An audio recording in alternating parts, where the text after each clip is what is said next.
Nikola Tesla naît en 1856 dans le petit village de Smiljan, alors situé dans l'Empire d'Autriche.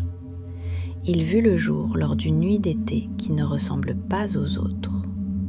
Le vent traverse les collines comme s'il chuchotait quelque chose d'urgent, et l'air est lourd, chargé d'électricité. La maison familiale est éclairée par des bougies qui vacillent à chaque grondement lointain. Puis, un éclair déchire le ciel.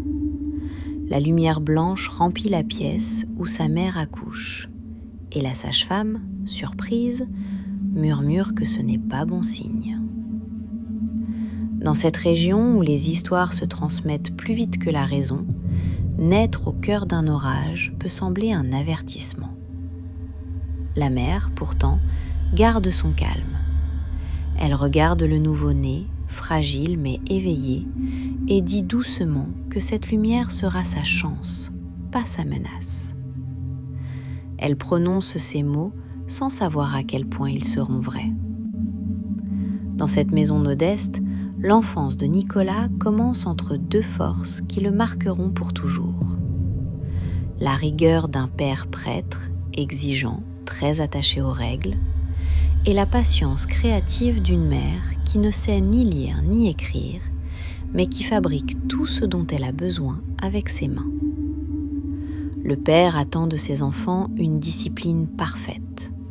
Chaque journée se déroule comme un devoir moral. La mère, elle, observe, répare, assemble, invente. Elle transforme des outils simples en objets utiles. Elle ne le devine pas encore, mais c'est elle qui transmettra à son fils le goût de comprendre comment les choses fonctionnent. Très tôt, l'enfant montre quelque chose de différent. Lorsqu'il imagine un objet, il le voit devant lui, comme s'il flottait dans l'air. Il peut le tourner mentalement, changer sa forme, repérer un défaut et le corriger sans jamais poser les mains dessus. Il ne comprend pas d'où viennent ces images. Elles apparaissent soudain, vivantes, nettes, parfois si fortes qu'elles le font sursauter. Ce don l'isole. Les autres enfants jouent dehors. Lui reste souvent à l'écart, dérangé par ces visions qu'il n'arrive pas à faire disparaître. Un événement terrible marque sa jeunesse, la mort de son frère aîné. Il n'a que 9 ans lorsqu'un accident de cheval frappe la famille. Les cris résonnent encore longtemps dans la mémoire du jeune Nikola. Tout change après cela. La maison devient plus silencieuse, plus lourde. Son père se ferme. Sa mère perd une part de sa joie. Et Nikola ressent quelque chose qu'aucun enfant ne devrait porter. L'impression d'avoir été projeté malgré lui dans la place vide laissée par son frère. Il devient plus sérieux, plus attentif, plus déterminé.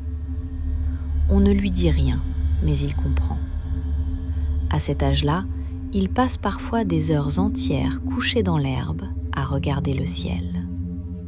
Il observe les nuages, la lumière, les insectes qui filent entre les tiges. Il ne cherche pas à rêver, il cherche à comprendre. Dans ces moments silencieux, on devine déjà ce qu'il deviendra. Un enfant qui ne demande pas seulement ce qui est devant lui, mais pourquoi la nature fonctionne ainsi. Lorsque Nikola entre dans l'adolescence, il ne ressemble déjà plus aux autres garçons de son âge. Il parle peu, mais il observe tout. Il apprend vite, trop vite parfois, comme si sa mémoire attrapait chaque information avant même qu'il ait eu le temps d'en saisir l'importance. Il passe d'une idée à l'autre sans s'arrêter, et les adultes peinent à suivre le rythme. À l'école, il avance comme s'il parcourait un chemin invisible que personne ne voit sauf lui. Les professeurs se rendent compte qu'ils ne peuvent pas le ralentir.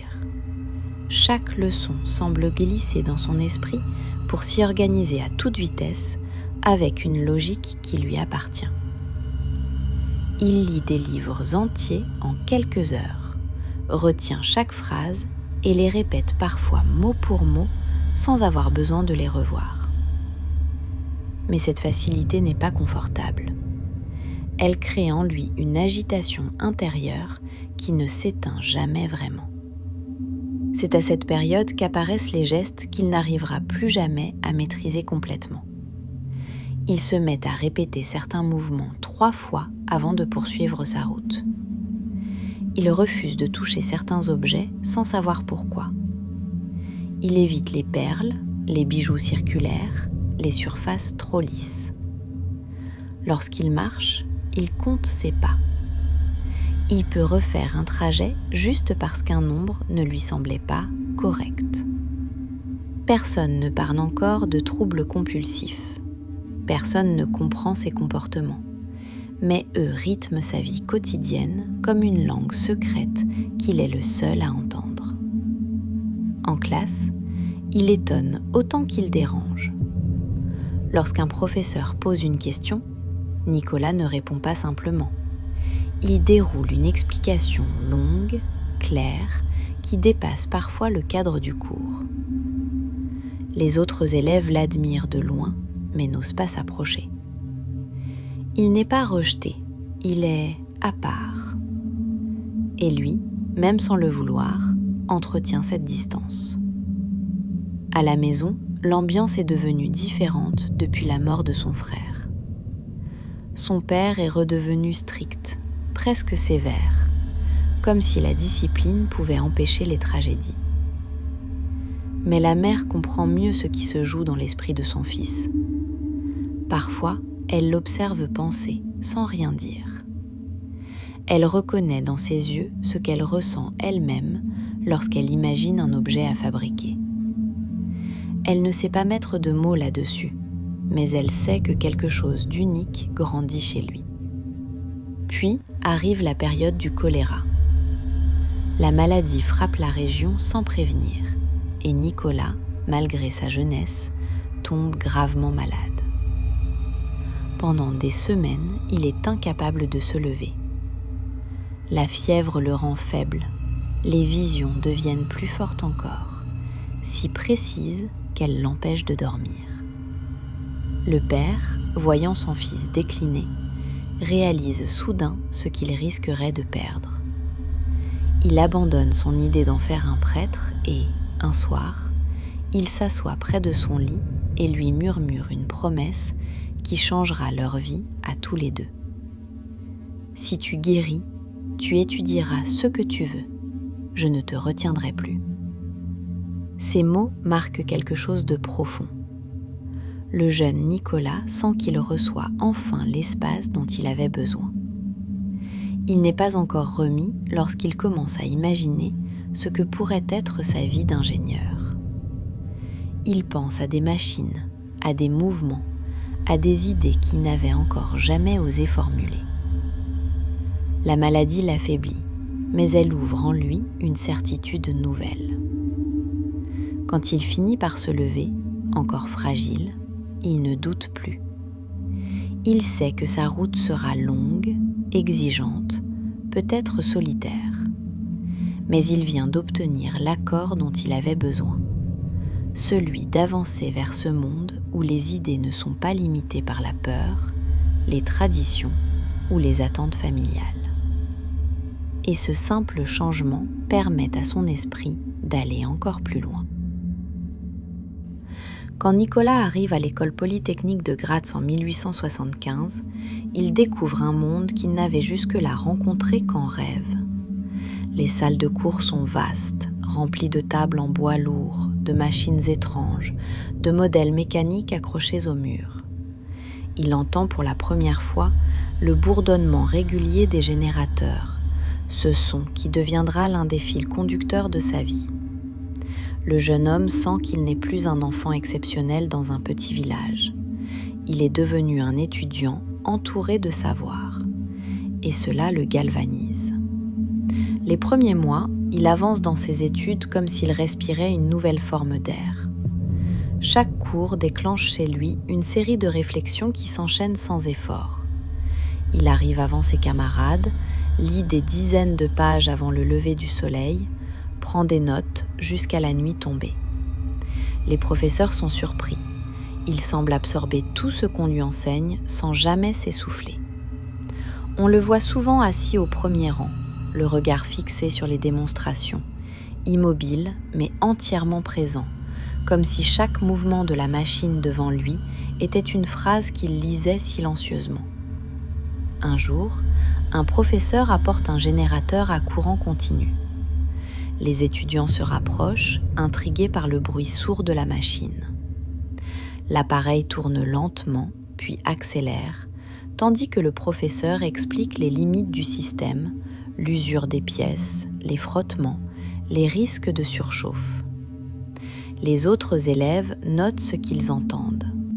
Nicolas, lui, se fige. Il ne voit plus la machine réelle, mais une autre version, entièrement reconstruite dans son esprit. Les bobines changent d'angle, les champs magnétiques se transforment, les pièces se déplacent sans se toucher. Dans sa tête, une solution naît. Un moteur sans contact mécanique. Un moteur alimenté par plusieurs courants, se répondant les uns les autres, comme des voix qui s'accordent. Il ne le dit à personne. Il garde cette vision pour lui, comme un secret trop grand pour être partagé. Mais derrière cette avance intellectuelle se cache un problème que personne ne voit venir. Tesla ne sait pas ralentir. Il étudie jusqu'à l'épuisement. Il dort trop peu. Il saute les repas, persuadé de pouvoir tenir encore un peu. Il s'enferme dans sa chambre pour relire ses notes, recopier des pages entières, dessiner des schémas impossibles. Son esprit fonctionne comme un moteur lancé à pleine puissance, sans pause, sans répit, sans refroidissement. Peu à peu, son corps cède. Il devient nerveux, irritable, puis trop fatigué pour suivre le rythme qu'il s'impose.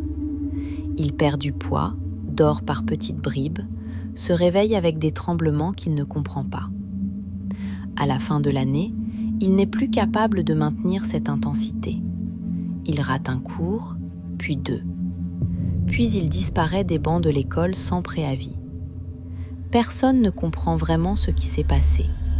Certains pensent qu'il a abandonné. D'autres disent qu'il a eu des problèmes familiaux. La vérité est plus simple et plus dure.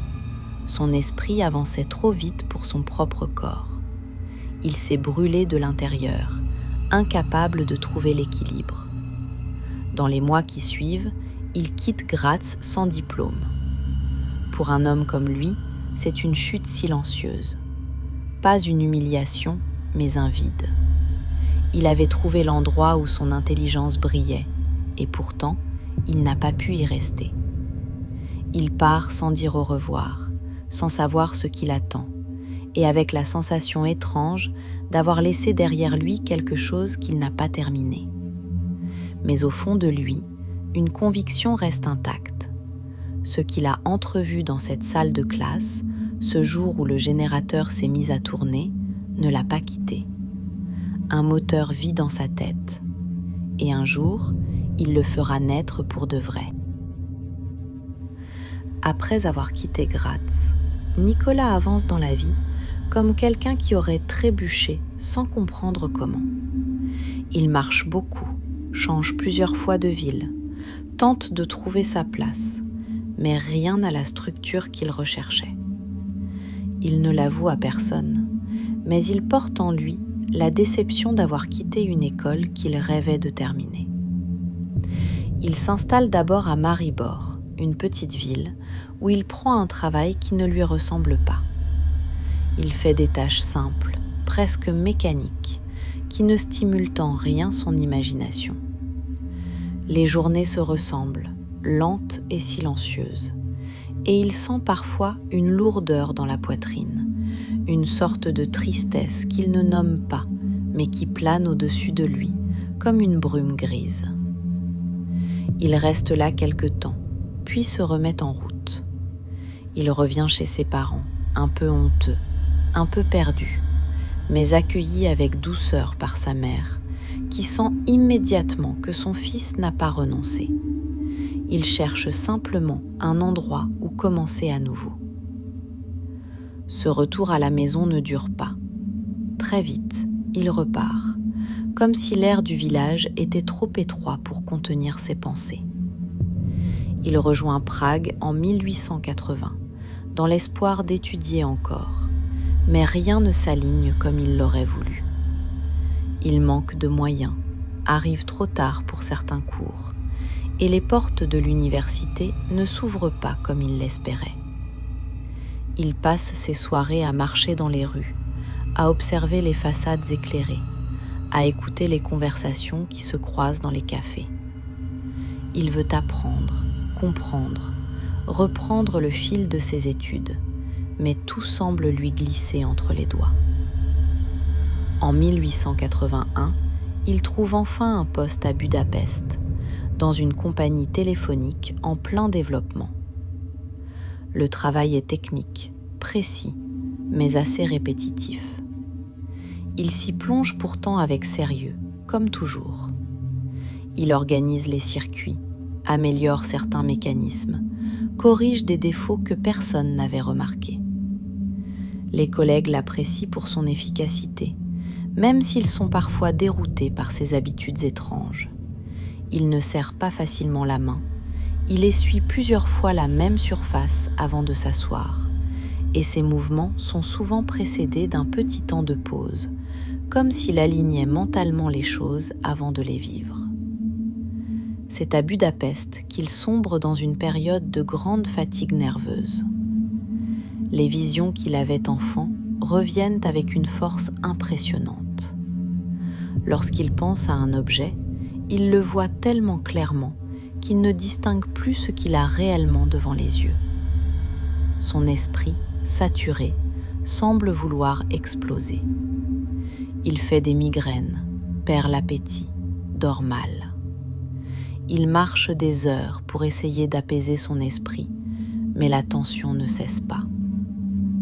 Puis, un jour, alors qu'il se promène dans un parc avec un collègue, quelque chose de saisissant se produit. Il s'arrête net.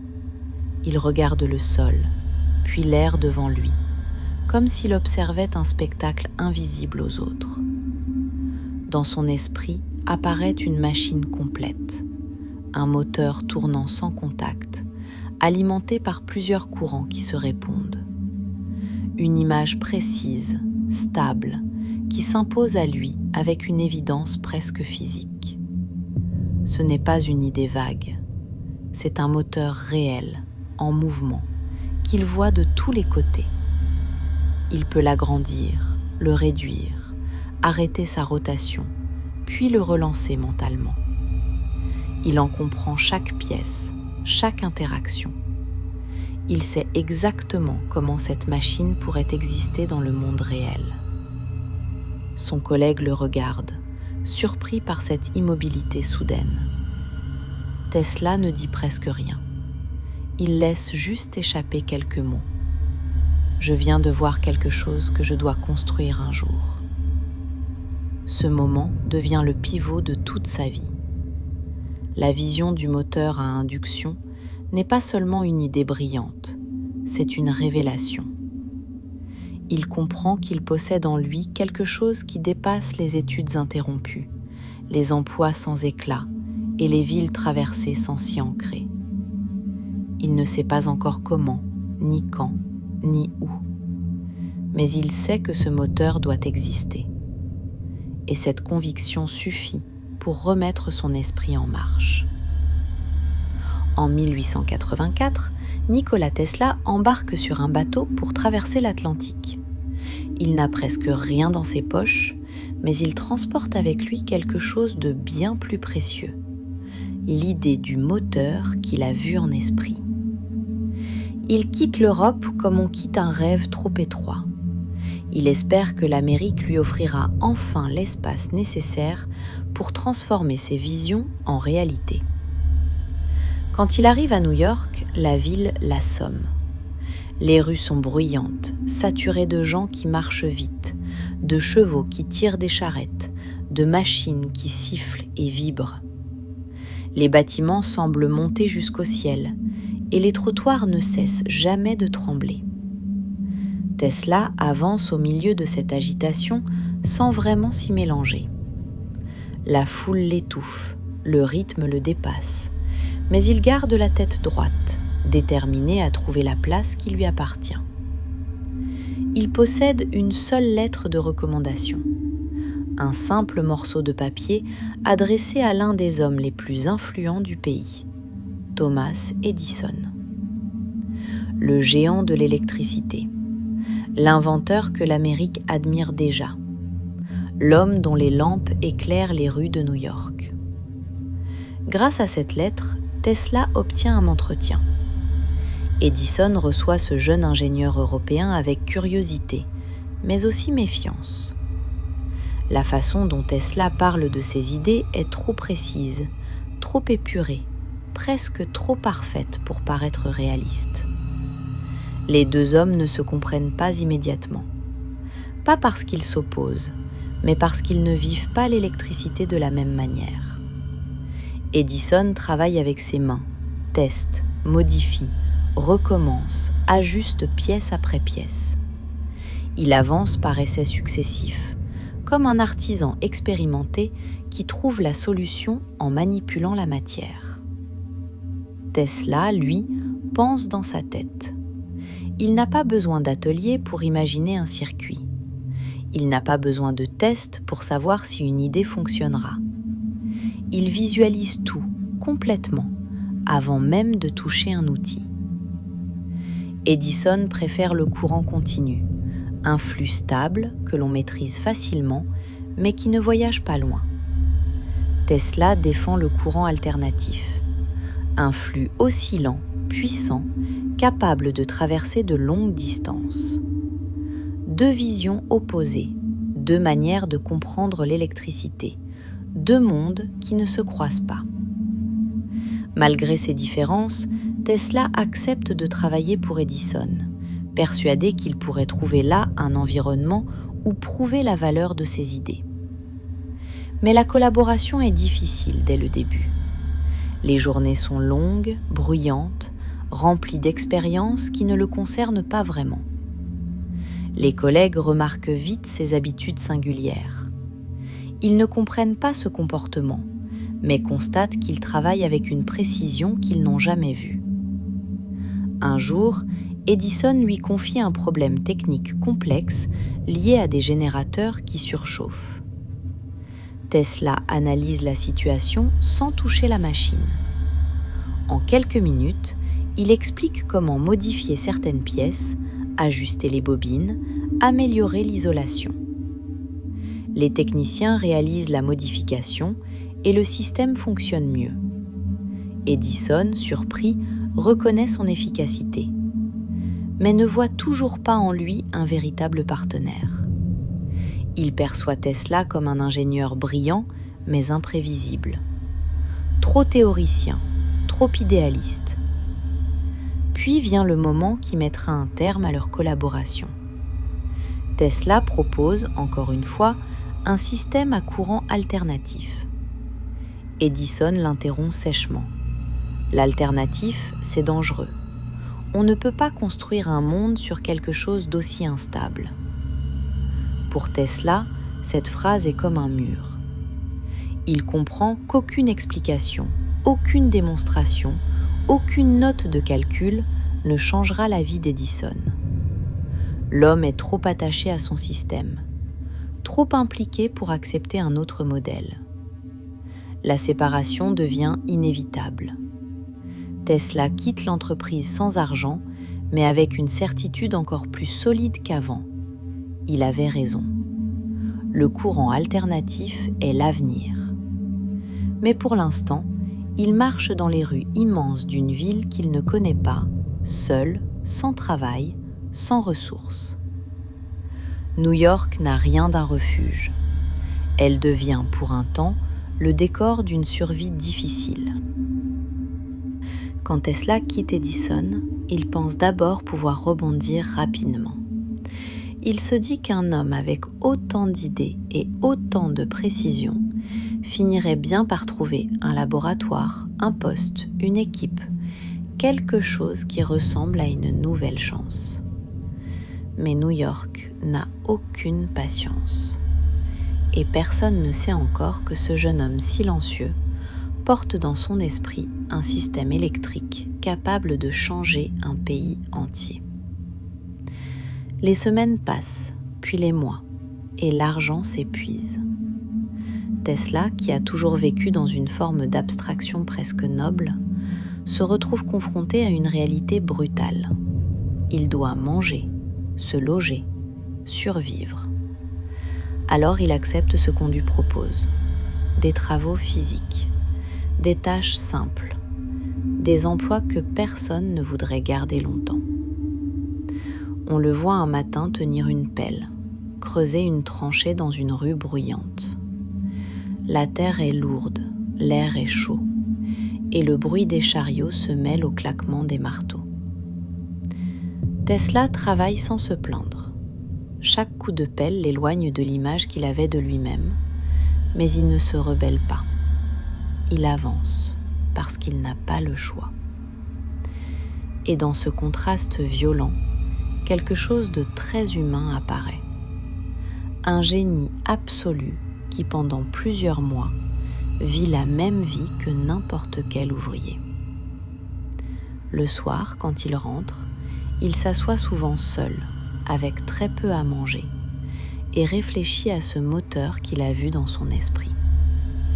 Il le revoit tourner. Il en ajuste mentalement chaque pièce. Il corrige un détail, puis un autre. Son imagination continue de travailler pendant que son corps s'épuise. Ce double mouvement, la survie et la vision, devient le fil qui le maintient debout. Un jour, alors qu'il travaille sur un chantier, un superviseur remarque la précision avec laquelle il analyse la structure d'un générateur posé là par hasard. Tesla n'a pas pu s'empêcher de regarder la machine, de repérer une vibration irrégulière, de remarquer un défaut dans l'alignement. Le superviseur, intrigué, discute avec lui. C'est de là que tout redémarre. On lui présente des investisseurs potentiels, des hommes qui aiment les idées nouvelles si elles peuvent rapporter de l'argent. Ils écoutent Tesla parler de ses systèmes polyphasés, de son moteur à induction, de ses circuits alternatifs. Il parle calmement, sans exagération, avec la clarté d'un homme qui voit les choses avant qu'elles existent. Les investisseurs ne comprennent pas tout, mais ils sentent qu'il y a là quelque chose de solide, de différent. Ils acceptent de l'aider. Et en 1887, Tesla ouvre enfin son propre laboratoire. Un espace lumineux, modeste, mais entièrement à lui. Des tables, des bobines, des outils. Des pièces de métal posées en rangées précises. Il retrouve une respiration qu'il n'avait plus. Dans ce laboratoire, il travaille comme s'il rattrapait plusieurs années perdues. Il dépose des brevets d'une précision remarquable.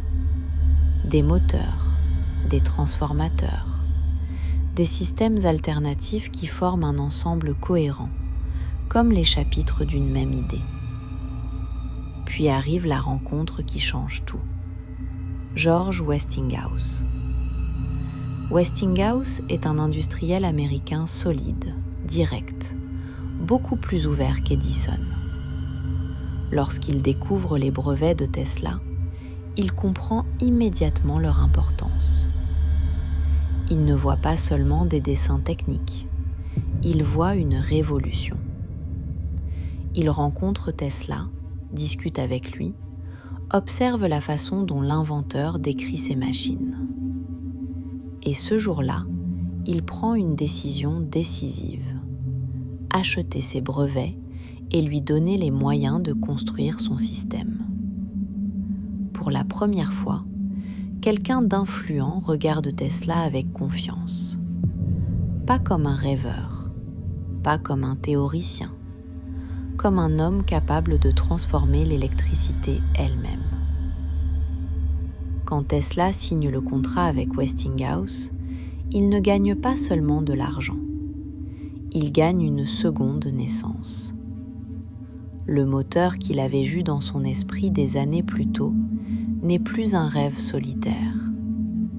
Il devient un projet réel, soutenu, financé, possible. Les mois qui suivent marquent la fin d'une période sombre et le début d'une ascension fulgurante. L'homme qui creusait des fosses marche maintenant dans un laboratoire qui porte son nom. Et pour la première fois depuis longtemps, le monde commence à écouter ce qu'il a à dire. Lorsque Westinghouse signe avec Tesla, l'inventeur pense d'abord avoir trouvé un simple soutien financier. Il découvre très vite qu'il a trouvé bien plus que ça, un allié. Westinghouse comprend que le courant alternatif n'est pas seulement une nouveauté technique, mais un système capable d'alimenter des villes entières, de relier des régions, de faire circuler l'énergie comme jamais auparavant. Il voit un futur que d'autres refusent encore d'imaginer. Mais ce futur ne plaît pas à tout le monde, et surtout pas à Thomas Edison. Edison, déjà solidement installé, ne veut pas perdre son avantage. Il a investi des sommes énormes dans son réseau de courant continu. Ses usines, ses machines, sa réputation, sa vision, tout repose dessus. Accepter l'idée de Tesla, c'est reconnaître que son système, déjà déployé dans plusieurs villes, a des limites. C'est une menace directe. Alors, il décide de se battre. Et la bataille prend une forme que personne n'aurait pu prévoir. Edison commence à affirmer publiquement que le courant alternatif est dangereux. Il dit qu'il tue, qu'il brûle, qu'il est imprévisible. Il exagère, il dramatise, mais il sait ce qu'il fait. Il veut effrayer le public. Dans certaines démonstrations, il va jusqu'à électrocuter des animaux pour prouver ses propos. Les gens assistent à ces scènes avec une fascination mêlée de peur, et la presse relaie les images, renforçant l'idée que l'alternatif est une menace invisible. Pendant ce temps, Tesla garde son calme. Il ne répond pas par la violence ni par les cris. Il organise des conférences. Il montre comment l'électricité peut traverser son propre corps sans danger lorsqu'elle est utilisée correctement. Il manipule des bobines, des transformateurs et fait jaillir des arcs lumineux sans la moindre hésitation.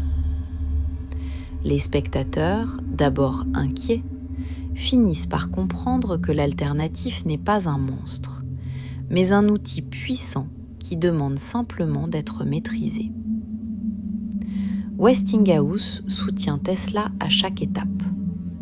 Il affronte les attaques, négocie les contrats, rassure les investisseurs.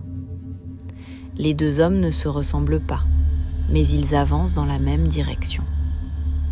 Et cette alliance finit par changer l'histoire. En 1893, un événement décisif a lieu, l'Exposition universelle de Chicago. La ville doit être entièrement éclairée pour l'événement, et deux offres s'opposent, celle d'Edison et celle de Westinghouse. Les organisateurs veulent une lumière fiable, puissante et moins coûteuse. C'est le courant alternatif qui répond à toutes ces conditions. Le soir de l'inauguration, devant des milliers de visiteurs, Chicago s'illumine d'un seul éclat. Des centaines de lampes brillent d'une lumière blanche, régulière, presque irréelle. La foule reste bouche bée. Jamais une ville n'avait été éclairée de cette manière. Les murmures se propagent, les regards s'élèvent, et chacun comprend que quelque chose vient de basculer. C'est un moment simple, mais immense. L'électricité vient d'entrer dans une nouvelle ère. Pour Tesla, ce n'est pas une victoire contre Edison. C'est la preuve silencieuse que ce qu'il voyait depuis tant d'années n'était pas une illusion. Le moteur qu'il avait imaginé, les systèmes polyphasés, les schémas dessinés sur ses papiers, tout cela prend enfin vie devant le monde entier. Ce jour-là, l'alternatif n'est plus un risque. Il devient l'avenir. Après la victoire de Chicago, Tesla pourrait rester au cœur de New York, de ses lumières et de son succès. Mais quelque chose en lui refuse la routine. Il veut explorer plus loin, comprendre l'électricité non pas comme un simple outil, mais comme une force vivante, presque sauvage. Il lui faut un endroit où personne ne lui demande des résultats immédiats, où personne ne le juge, où personne ne le presse. Alors, il quitte tout et part pour Colorado Springs. Là-bas, l'air est sec, le ciel incroyablement vaste, et l'horizon semble reculer à mesure qu'on marche vers lui. Tesla sent qu'il peut enfin respirer. Il construit un laboratoire immense, au toit circulaire, qui semble sortir d'un rêve plus que d'un plan architectural. À l'intérieur, il installe une bobine gigantesque, bien plus grande que tout ce qu'il avait osé construire auparavant. Ce laboratoire devient son refuge, un espace où il peut penser en silence, travailler toute la nuit, laisser son esprit s'étendre sans limite. Les habitants ne comprennent pas ce que fait cet homme mince et élégant qui marche seul la nuit. Certains soirs, des éclairs sortent littéralement du toit du laboratoire, jaillissant dans le ciel avec une force qui donne l'impression que l'orage vient du bâtiment et non des nuages. Parfois, on voit des lumières bleutées danser autour des murs, comme si l'air lui-même vibrait. On raconte même que Tesla a fait sauter l'alimentation électrique de toute la ville en poussant ses expériences trop loin. Il sourit à cette histoire lorsqu'on lui en parle, sans confirmer ni nier. Dans ce lieu isolé, ses tocs deviennent plus présents. Il nettoie chaque instrument avant de l'utiliser, essuie les poignées, aligne les outils dans un ordre exact, vérifie 3 fois chaque réglage avant d'activer ses machines. Ce ne sont pas des manies absurdes. Il sent que son esprit fonctionne mieux lorsque tout autour de lui est ordonné. Et quand il travaille avec des tensions capables de créer des arcs de plusieurs mètres, l'ordre devient une forme de survie. Il teste des fréquences, des chants, des résonances. Il marche en cercle autour de ses bobines, note les bruits, observe les éclairs minuscules qui se forment entre ses doigts lorsqu'il approche la main des conducteurs. Il veut comprendre comment l'électricité se déplace dans l'air, comment elle réagit dans le sol, comment elle pourrait être transmise d'un point à un autre sans fil. C'est là qu'il remarque quelque chose d'étrange, des signaux faibles, réguliers, qui semblent venir de très loin, peut-être même au-delà de ce que ces machines peuvent expliquer. Plus tard, il évoquera avoir capté des impulsions venues de l'espace, sans jamais donner plus de détails. Certains diront qu'il exagérait. D'autres diront qu'il avait simplement vu trop tôt quelque chose que personne ne pouvait encore comprendre. Ce séjour le transforme. Il devient plus calme, plus concentré, presque habité par les phénomènes qu'il observe. Lorsqu'il marche dans les rues de Colorado Springs, les gens le saluent avec un mélange de respect et de prudence. Il ne se mêle pas à eux, mais il répond toujours avec politesse, comme s'il vivait à cheval entre 2 mondes, celui des hommes et celui de la foudre. Quand il quitte finalement le Colorado, son laboratoire porte les traces d'expériences impossibles à reproduire ailleurs. Et même si beaucoup ne comprendront jamais ce qu'il a fait ici, Tesla sait qu'il vient de franchir une frontière intérieure. Il retourne à New York avec le sentiment d'avoir touché quelque chose de gigantesque, d'encore flou, mais profondément réel. Quand Tesla revient de Colorado Springs en 1901, il ne revient pas simplement avec des notes et des calculs. Il revient avec une idée immense, presque trop grande pour son époque. Transmettre l'information et peut-être même l'énergie sans utiliser le moindre fil. Il a vu des phénomènes qu'il ne peut pas encore expliquer, ressenti des possibilités qui dépassent les systèmes existants. Il veut maintenant construire quelque chose qui pourrait relier le monde entier. Pour un projet d'une telle ampleur, il lui faut un soutien puissant. C'est à ce moment-là qu'il rencontre John Pierpont Morgan, un nom que tous les financiers de New York prononcent avec prudence. Morgan est l'un des hommes les plus influents des États-Unis. Il contrôle les chemins de fer, investit dans l'acier, finance des entreprises gigantesques. Un seul de ses choix peut faire naître ou s'effondrer une industrie entière. Tesla lui expose son idée avec une clarté étonnante. Une tour capable de transmettre des signaux, des informations, des messages, partout sur la planète. Morgan écoute en silence. Il ne comprend pas tous les détails, mais il saisit l'essentiel. Ce que Tesla propose pourrait révolutionner la communication mondiale. Il accepte alors de financer le projet. La construction commence sur un terrain de Long Island. Le chantier attire l'attention. Une tour étrange, surmontée d'un immense dôme métallique, s'élève peu à peu au-dessus des arbres. Les habitants observent la structure avec curiosité. Certains se demandent si c'est un nouveau type de station météo.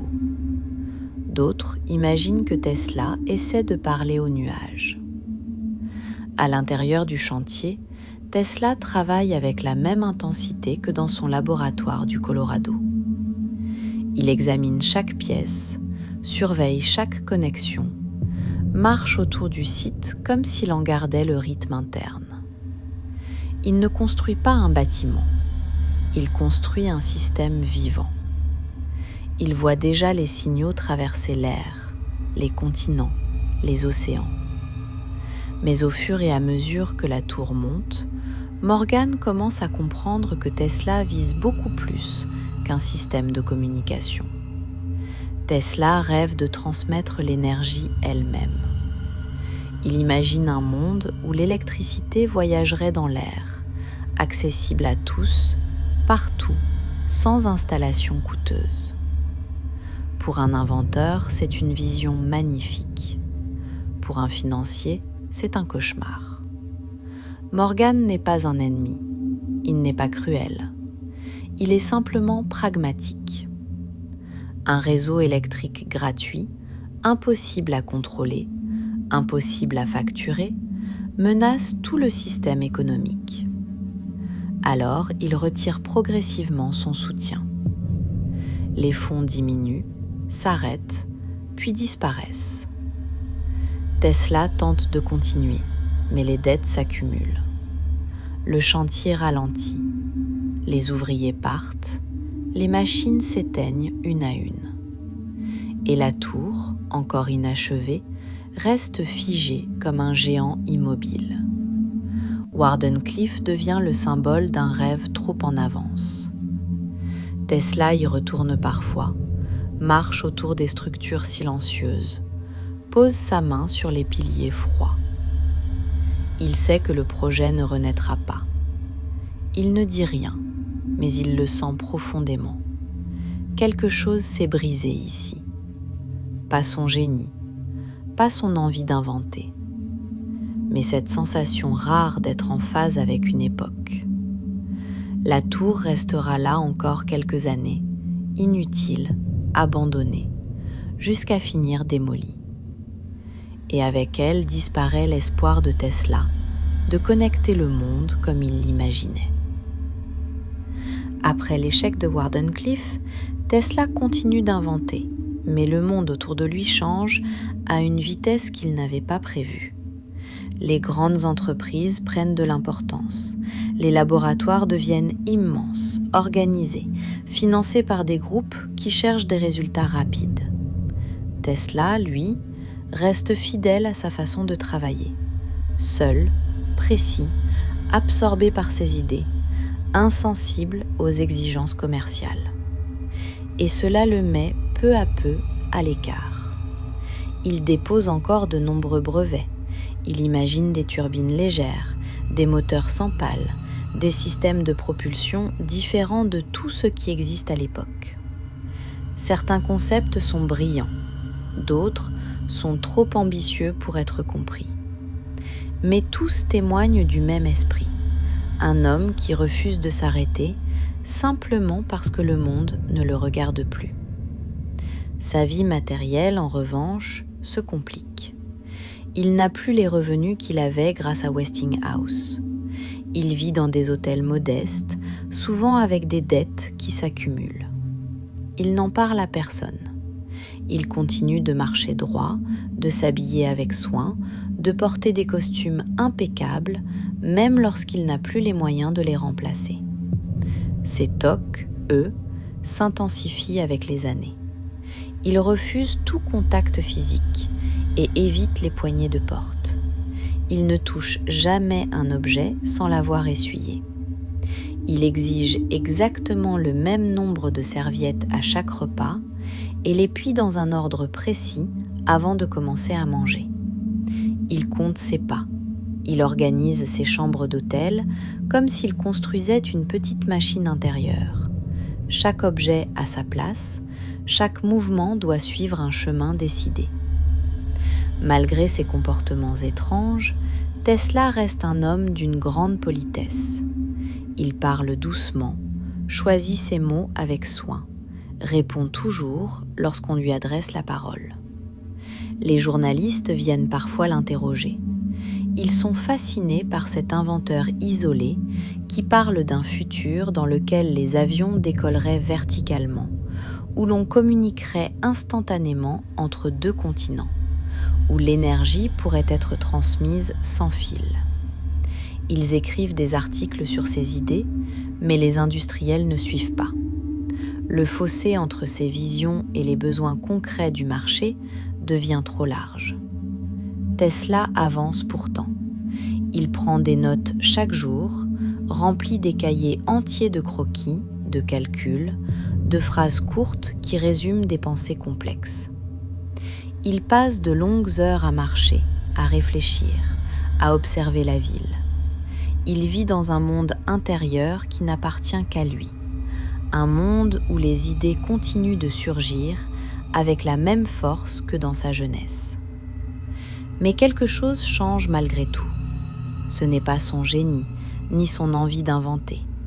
C'est la manière dont les autres le voient. Il devient ce personnage un peu mystérieux que l'on croise parfois dans les couloirs d'un hôtel.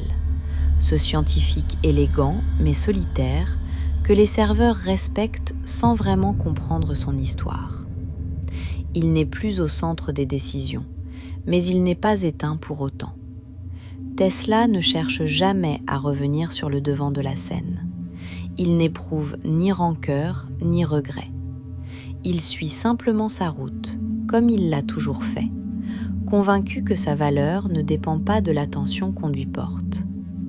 Il travaille pour comprendre, pour créer, pour répondre à cette force intérieure qui l'a guidé depuis son enfance dans les collines de Smiljan. Et même si le monde s'éloigne peu à peu de lui, lui ne s'éloigne jamais de ce qu'il est.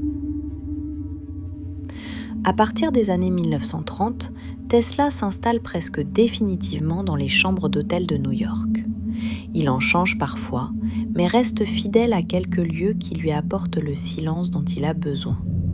Parmi eux, l'hôtel new-yorker devient son dernier refuge. Il y occupe une chambre simple, toujours rangée avec une précision extrême. Chaque objet est à sa place. Chaque livre, chaque feuille, chaque instrument est aligné comme s'il dessinait une petite architecture intérieure. Ses journées suivent un rythme très particulier. Il se lève tard, marche longuement dans les rues, puis retourne dans sa chambre pour écrire. Il noircit des pages de notes, de calculs, de schémas qu'il ne montre à personne. Il garde ses carnets près de lui, comme des compagnons silencieux qui contiennent toutes les idées qu'il n'a jamais eu les moyens de concrétiser. Il ne cherche plus à convaincre la presse ou les financiers. Il préfère observer le monde en mouvement, certain que beaucoup de choses qu'il avait imaginées finiront par exister un jour, même si lui ne les verra pas. C'est à cette période que les pigeons occupent une place importante dans sa vie. Chaque après-midi, il se rend dans un petit parc, s'assoit sur le même banc et nourrit les oiseaux qui s'approchent de lui sans crainte. Il en reconnaît certains, les soigne lorsqu'ils sont blessés, parle avec une douceur que peu de gens lui connaissaient.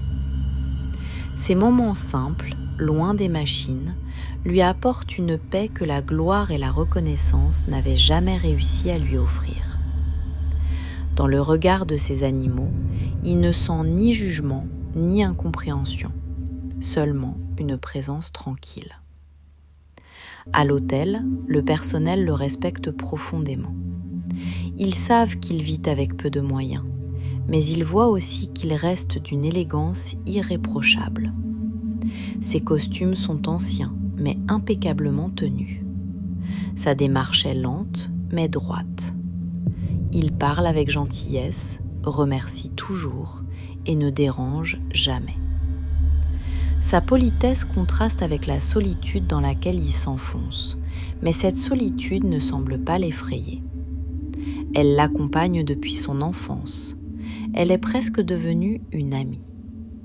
Avec l'âge, ses tocs n'ont pas disparu.